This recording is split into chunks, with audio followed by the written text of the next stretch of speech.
러시아의 유명한 문학가 레프 톨스토이가 쓴 시 가운데 꿈이라고 하는 시가 있습니다. 꿈. 사람의 몸은 끊임없이 뛰던 심장이 멈출 때 죽지만 사람의 영혼은 빛을 바라던 꿈을 이룰 때 죽습니다. 오늘 본문은 이스라엘 백성들에게 다시 선포된 꿈과 비전이 담겨 있습니다. 그 꿈은 이스라엘 백성을 가나안 땅으로 들여보내 그곳에서 자신의 뜻을 이루시기 원하시는 하나님의 꿈이었고요. 동시에 이스라엘 민족 전체가 추구해야 되는 거룩한 비전과 사명이기도 했습니다. 모세 시대를 마무리하신 하나님은 새로운 시대에 새로운 리더십을 세우시고 이스라엘 백성들로 하여금 비록 두렵고 떨리지만 마침내 실현해야 하는 가나안 정복의 꿈으로 말미암아 다시 그들의 심장이 뛰게 하시고 영혼에서 빛이 발하게 하셨으며 삶의 동기부여를 얻게 하셨습니다. 우리는 작년 12월 31일 송구 영신 예배 때 하나님은 언제나 하나의 역사적 장을 마무리하게 하시고 그 다음 단계로 넘어가게 하심을 묵상했습니다. 오늘 우리가 읽은 여호수아서는 그야말로 새로운 역사적 스테이지에서 새롭게 펼쳐지는 삶을 시작해야 하는 이스라엘 백성들의 모습을 담고 있습니다.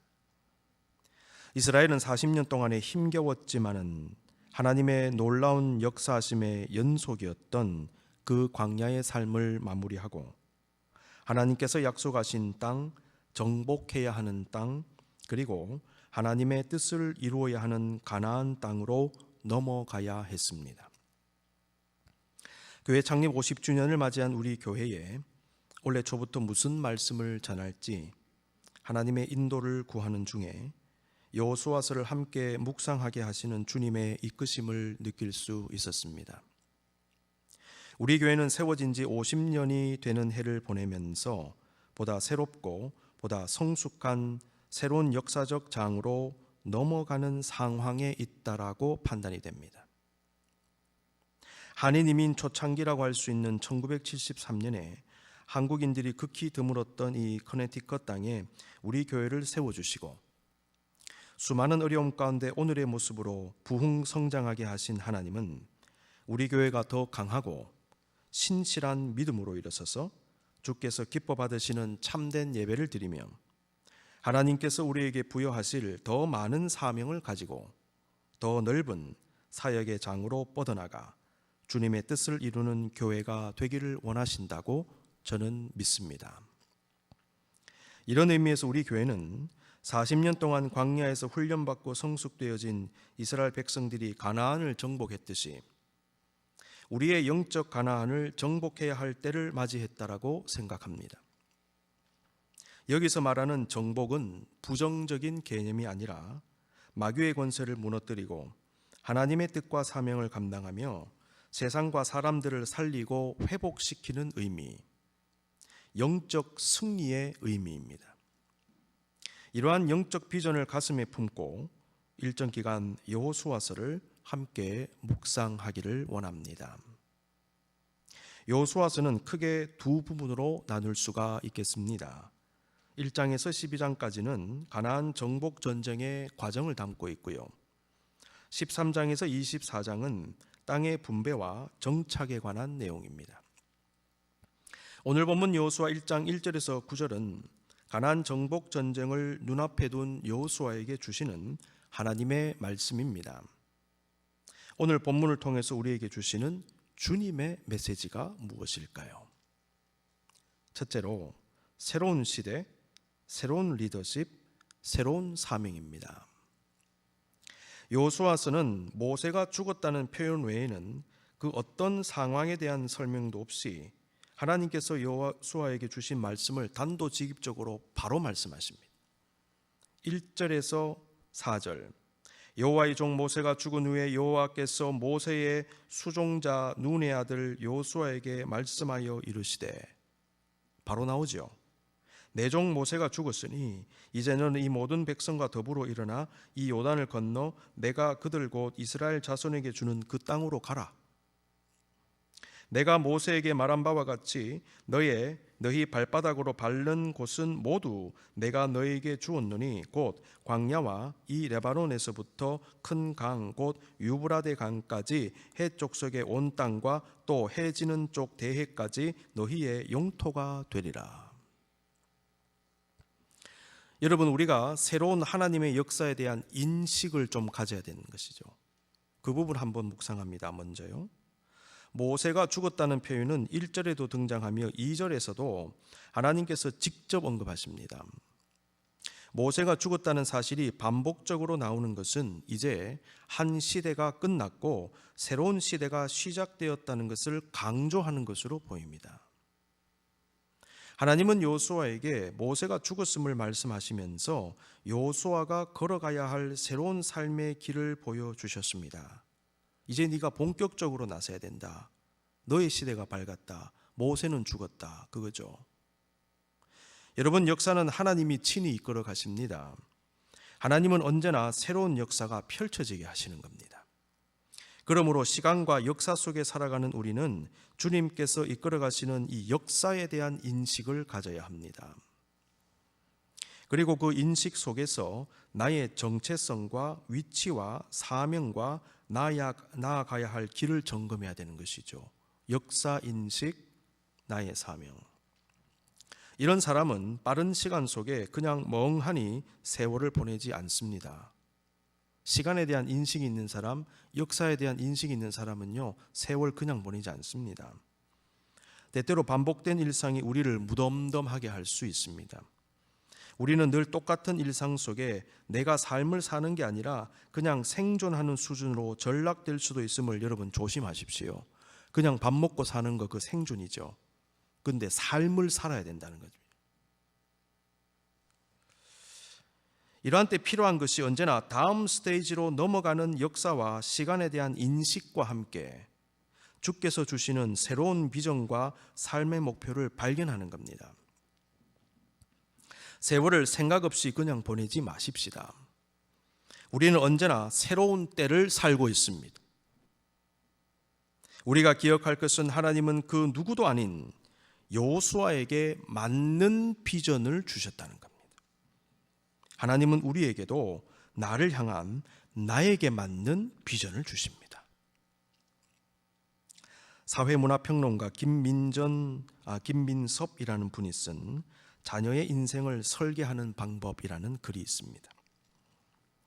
이 글에서 저자가요, 고등학교 시절에 문과와 이과 중에 어느 것을 선택할 것인지에 관해서 자기 아버지한테 질문한 적이 있었는데 그때 그 아버지가 이렇게 대답하셨대요. 그건 아빠에게 물을 일이 아니야. 네가 좋아하는 걸 하면 되지.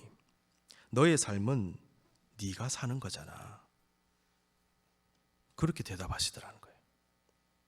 나중에 대학을 결정할 때도 어느 대학을 선택할지에 관해서 아버지께 질문을 했는데 그때도 비슷한 대답을 하시더라는 것입니다.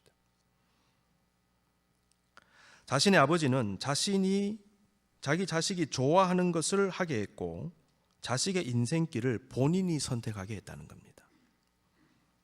저자는 다음과 같이 말했습니다. 사람은 자기 자신을 선택의 기준으로 삼는다면 그 일이 잘 되든 잘 되지 않든 괜찮다. 그 과정에서 자기 자신이 남는다. 나는 이런 사람이구나, 이런 태도를 갖고 살아가야겠구나 하는. 그러나 타인을 선택의 기준으로 삼는다면 그 일이 잘 되더라도 그 과정과 결과에서 남는 건 타인뿐이다. 혹시 잘 되지 않는다면 그에 대한 원망 말고 무엇이 남을 것인가? 모세에게는 모세의 길이 있었듯이 여호수아에게는 자기 자신에게 주어진 꿈이 있었고 하나님은 바로 그것을 여호수아에게 알게 하신 겁니다. 하나님은 우리 한 사람 한 사람을 미리 택정하시고 불러주셨고요. 각자에게 하나님의 뜻에 맞는 나름대로의 인생의 목적과 꿈을 주셨습니다. 그리고 우리 각자에게 필요한 재능과 능력도 주셨습니다. 그러므로 우리는 다른 사람의 꿈과 비전, 다른 사람의 길을 살피면서 나와 비교하지 말고 나에게 주신 꿈, 목적, 길을 발견하고 그것을 추구할 수 있어야 합니다. 하나님은 여호수아와 마찬가지로 우리에게도 말씀하시는 것 같습니다. 지금 너의 꿈과 삶의 목적과 사명이 무엇인 줄 아느냐? 너는 내가 너로 하여금 살기 원하는 그 인생을 살고 있느냐? 너는 내가 너에게 준 사명과 비전을 바라보며 그것을 위하여 노력하거라. 두 번째, 강하고 담대하라. 본문을 가만히 읽어보면요, 여호수아가 가진 가장 큰 문제 중에 하나는 두려움이었던 것 같습니다. 그 이유가 무엇이겠습니까? 여호수아의 전임자 모세는 강력한 리더십, 엄청난 카리스마를 가진 하나님의 위대한 종이었습니다. 모세에게 대적한 사람들도 물론 있었지만은 그럼에도 그는 하나님과 사람들로부터 큰 신뢰와 사랑을 받았던 사람임에 틀림없습니다. 모세가 어떤 영적 지도자였는지는 신명기 34장 10절에서 12절 말씀을 보면 잘 나타납니다. 그 후에는 이스라엘에 모세와 같은 선지자가 일어나지 못하였나니 모세 후에 모세 같은 선지자가 없었다는 거예요. 모세는 여호와께서 대면하여 아시던 자요. 여러분, 이 한 문장으로 끝나는 겁니다. 그냥 하나님이 대면하여 아시던 자. 어떤 일이 일어났습니까? 여호와께서 그를 애굽 땅에 보내사 바로와 그의 모든 신하와 그의 온 땅의 모든 이적과 기사와 모든 큰 권능과 위엄을 행하게 하심에 온 이스라엘의 목전에서 그것을 행한 자이더라 그랬어요. 여호수아는요, 이러한 모세의 후임자였어요. 전임자가 너무 대단하고 유능한 사람이면 후임자는 당연히 큰 부담을 가지게 마련입니다.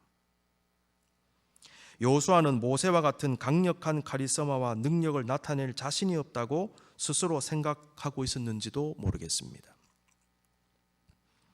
가나안 정복 전쟁을 앞두고 여호수아가 가졌을 압박감을 우리는 충분히 상상해 볼 수 있어요. 얼마나 부담이 됐겠어요. 바로 그때 하나님께서 주신 말씀이 여호수아 1장 5절 6절 말씀입니다. 네 평생에 너를 능히 대적할 자가 없으리니 내가 모세와 함께 있었던 것 같이 너와 함께 있을 것임이니라. 내가 너를 떠나지 아니하며 버리지 아니하리니 강하고 담대하라. 너는 내가 그들의 조상에게 맹세하여 그들에게 주리라 한 땅을 이 백성에게 차지하게 하리라. 9절, 내가 내게 명령한 것이 아니냐. 강하고 담대하라. 두려워하지 말며 놀라지 말라. 네가 어디로 가든지 내 하나님 여호와가 너와 함께 하느니라. 하나님은 여호수아에게 강하고 담대하라고 말씀하셨습니다. 그가 강하고 담대할 수 있는 이유가 무엇입니까? 하나님께서 함께 하신다는 겁니다. 하나님은 여호수아에게 모세에게 하신 것과 같은 동행을 약속하셨어요. 네 평생에 너를 대적할 자가 없으리니 내가 모세와 함께 있었던 것 같이 너와 함께 있을 것임이니라. 내가 너를 떠나지 아니하며 버리지 아니하리니. 모세처럼 감당하지 못할 것을 지금 염려하고 있지 않습니까? 그러한 여호수아에게 이 말씀 이상으로 위로가 된 말씀이 있을까요?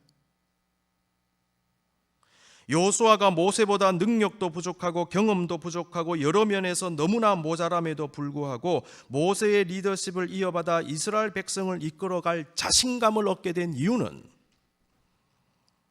모세와 함께 하신 하나님이 자기에게도 함께 하신다는 약속 때문이었습니다. 그러면 된 것입니다. 모세도 자기 능력으로 40년의 성역을 감당한 게 아니지 않습니까? 전적으로 자신과 동행하신 하나님의 은혜와 권능 때문이었습니다. 우리도 하나님이 함께 하신다면 할 수 있습니다. 우리 가정, 기업, 교회, 나의 일, 직장, 인생길도 하나님이 함께 하심으로 감당할 수 있고 극복할 수 있고 승리할 수 있으리라 믿습니다. 주님은 오늘 우리에게도 강하고 담대해라. 내가 모세에게도 함께했고 여호수아에게도 함께했는데 똑같이 너와 함께할 것이다. 걱정하지 마라. 두려워하지 마라. 말씀하십니다. 세 번째, 가나안 정복 자체보다 중요한 것은 하나님의 뜻을 이루는 것이었습니다. 이러한 깨달음은 하나님께서 모세에게 주신 말씀을 지키라는 명령을 통해서 얻을 수 있습니다.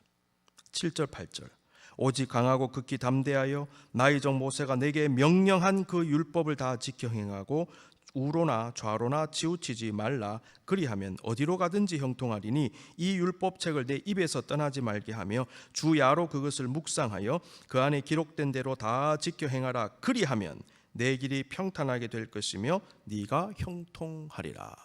아멘. 여호수아서가 가진 영적 의의를 한번 말해보자면 아브라함과 모세를 통하여 주셨던 하나님 말씀과 언약이 본격적으로 실현되는 첫 시작의 모습을 보여준다는 것, 그게 의의로 볼 수가 있어요. 우리가 보는 성경은 모세오경 다음에 역사서가 시작되지 않습니까? 역사서의 시작이 바로 여호수아서입니다. 여호수아서는 역사서이면서 모세오경과 역사서를 연결하는 역할을 감당합니다. 그런데 여호수아서는요, 이러한 연결 역할뿐만 아니라 모세오경에서 주어진 하나님 말씀과 언약이 여호수아와 백성들을 통하여 이루어지는 것을 보여주면서 그 다음에 그 뜻이 계속해서 이루어지는 과정을 담은 역사서로 자연스럽게 넘어가게 한다는 거예요. 이런 의미에서 보았을 때 여호수아를 앞세운 가나안 땅 정복은 정복 자체가 목적이라기보다는 궁극적으로 하나님의 뜻을 이루기 위함이었음을 생각해 볼 수 있습니다. 이런 깨달음은 가나안 정복 전쟁을 새롭게 이해하게 합니다. 우리는 지금까지 이스라엘이 가나안 백성들과 벌인 정복 전쟁을 보면서 별다른 문제의식 없이 이스라엘의 가나안 정복을 정당화해 왔을 것입니다. 자, 만약 그렇다면 여러분께서 정당화하신 이유가 뭡니까? 단순히 이스라엘은 하나님의 선민이며 하나님께서 가나안 정복을 명령하셨기 때문입니까? 하나님께서 오래전에 아브라함에게 가나안 땅을 주시겠다고 약속하셨기 때문입니까? 그러면 그 땅에 이미 살고 있는 백성들은 어떻게 됩니까? 그들은 하나님의 안중에도 없었습니까? 똑같은 피조물인데. 하나님은 그들을 사랑하시지 않습니까? 그들은 오랫동안 대대로 살고 있던 그 땅에서 갑작스럽게 쫓겨나도 됩니까? 우리는 여호수아서를 보면서요, 이러한 윤리적 질문을 하게 돼요. 이런 질문들은 단순히 이스라엘이 선민이고 가나안 정복은 하나님의 명령 때문이었다고만 생각하면 속 시원하게 해결되기가 어려울 수도 있습니다. 너무 일방적이잖아요. 이스라엘의 가나안 정복은 하나님께서 이스라엘 백성들에게 오래전에 약속한 곳에서 하나님 말씀대로 살며 하나님의 뜻을 이루기 위함이었죠. 하나님은 그러한 목적을 위해서 하나님을 예비하는 이스라엘 백성을 그곳에 보내신 것입니다. 그런데 이와 함께 우리가 생각해야 되는 것은 하나님께서는 그 땅에서 자행되고 있던 극심한 죄악을 심판하셨다는 겁니다. 여러분, 가나안 정복 전쟁을 한 민족을 위한 어떤 전쟁이라기보다는 궁극적 하나님의 뜻과 정의와 그 목적을 이루기 위한 과정의 일환으로 보실 필요가 있어요. 당시 가나안 땅에서는 노아 시대와 소돔과 고모라에 버금가는 심각한 성적인 타락들이 있었습니다. 다양한 형태의 우상 숭배, 윤리와 도덕적 타락 등 하나님 보시기에 그 죄악상이 극에 달해 있었어요. 그게 가나안 땅의 현실이었습니다. 당시 우상을 섬기는 자들은 자신들의 어린 자녀를 불에 태워 우상에 바치는 일들도 서슴지 않았어요. 자기 자녀를 불에 태워 바치는 거예요. 어린아이들을 불에 태워 제물로 바치는 의식은 몰렉 혹은 몰록, 그 다음에 밀곰 숭배자들이 행했습니다. 몰렉 신하고 밀곰은 같은 것으로 보통 봅니다. 고고 학자들에 따르면요, 4세에서 12세까지의 어린아이들을 불에 태워 제물로 드린 수백 개의 납골 단지를 발견했다고 합니다. 하나님은 그래서 모세를 통해서 몰렉 숭배를 금지시키셨어요. 레위기에 이미 나옵니다. 18장 21절, 너는 결단코 자녀를 몰렉에게 주어 불로 통과하게 함으로 내 하나님의 이름을 욕되게 하지 말라. 나는 여호와이니라. 그럼에도 불구하고 성경은 이스라엘 백성들이 나중에 몰렉을 섬겼다라고 기록을 해요. 심지어 누가 섬긴 줄 아세요? 솔로몬이 그랬어요. 말년에 우상 숭배하며 타락한 솔로몬은 우상들을 위해서 산당을 지었는데 그 산당 중에 하나가 몰록 산당이 있습니다.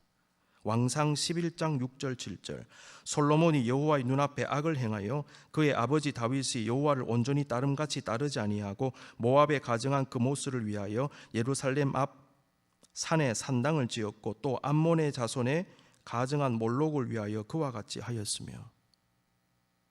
여러분, 신앙생활 끝까지 죽는 순간까지 잘 해야 될 것입니다. 솔로몬이요, 말년에 타락했잖아요. 다 날아가는 겁니다. 그렇게 되면. 남유다 왕이었던 아하스와 므낫세도 자기 자녀들을 몰렉에게 제물로 바쳤다는 기록이 남아 있어요. 왕하 16장 3절, 21장 6절. 하나님께서는 오래전부터 죄악이 가득한 가나안 땅에 대한 심판을 계획하고 계셨고 선민 이스라엘 백성들을 통하여 그 심판을 행하신 겁니다. 그러니까 단순히 선민 이스라엘 백성들 잘 살게 해주려고 들어가서 다 그냥 썰어버린 게 아니고 하나님의 궁극적 목적과 정의를 위하여 이스라엘 백성들을 사용하셨다는 개념으로 해석해야 된다는 거죠. 그와 함께 이스라엘 백성들이 그 땅에서 하나님 예배하고 하나님 말씀대로 살면서 주의 뜻을 한번 이루어 봐라. 그 땅에서. 이런 목적. 따라서 우리는 가나안 정복을 특정 민족만을 위한 특정 민족 중심의 전쟁이 아니라 하나님의 뜻과 정의라고 하는 궁극적 목적을 위해 이스라엘 백성을 사용하신 전쟁으로 이해할 수 있는 것입니다. 우리는 이런 측면에서 가나안 정복의 역사를 바라보고 그 속에 담긴 주님의 뜻을 발견할 수 있어야 합니다. 핵심이 무엇인가? 주님의 궁극적인 뜻과 목적이라는 것입니다. 최근에 파친코라고 하는 소설 작품이 많이 회자가 되었지요. 베스트셀러가 되었습니다.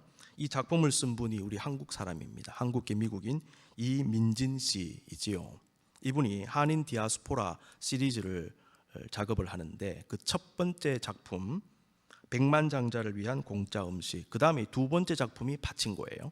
세 번째 작품이 이제 작업이 되고 있다고 하는데 이분이 자신의 첫 번째 작품 백만장자를 위한 공짜 음식의 한국어판 출판과 관련해서 인터뷰한 내용을 제가 보았습니다.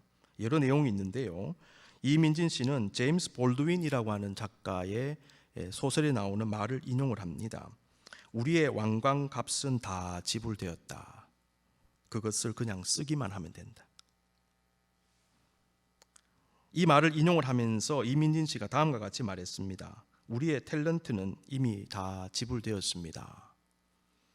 그걸 즐기기만 하면 됩니다. 돈으로 값을 매길 수 없는 재능을 타고난 우리가 진정한 백만장자가 아닐까요? 그럼에도 불구하고 우리 삶이 계획대로 흘러가지 않습니다. 그래서 운이 따르기를 기대하고 매 순간 은혜를 구하게 되죠. 무엇보다 스스로의 재능에 대해 생각하지 않고 단지 제가 해야 할 일을 하려고 해요. 만약 제게 재능이 있다면 제가 하는 일에서 드러나겠지요. 재능에 대해서 생각하지 않고 그것을 너무 염려하지 않고 제가 해야 할 일을 하려고 합니다.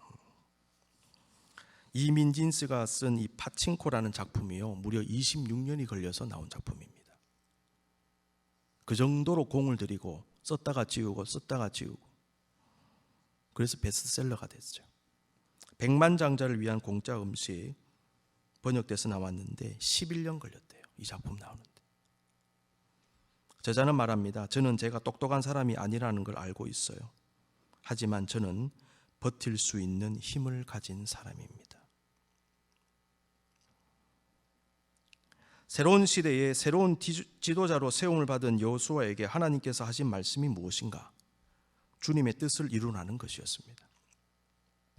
그것을 위해 하나님께서 이끌어 가시는 역사를 인식하라.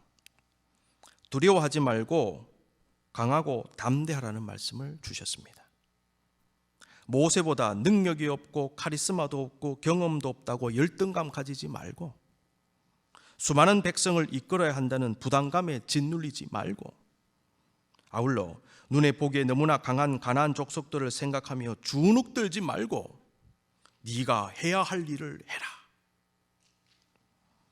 그렇게 할 수 있는 이유는 왕관값은 이미 지불되었기 때문에 그냥 쓰면 되고, 우리의 탤런트는 이미 다 지불되었기 때문에 그냥 즐기기만 하면 되듯이, 하나님이 이미 함께 하시고 하나님이 이미 도와주고 계시며 앞으로도 필요한 모든 것을 허락해 주실 것이기 때문입니다.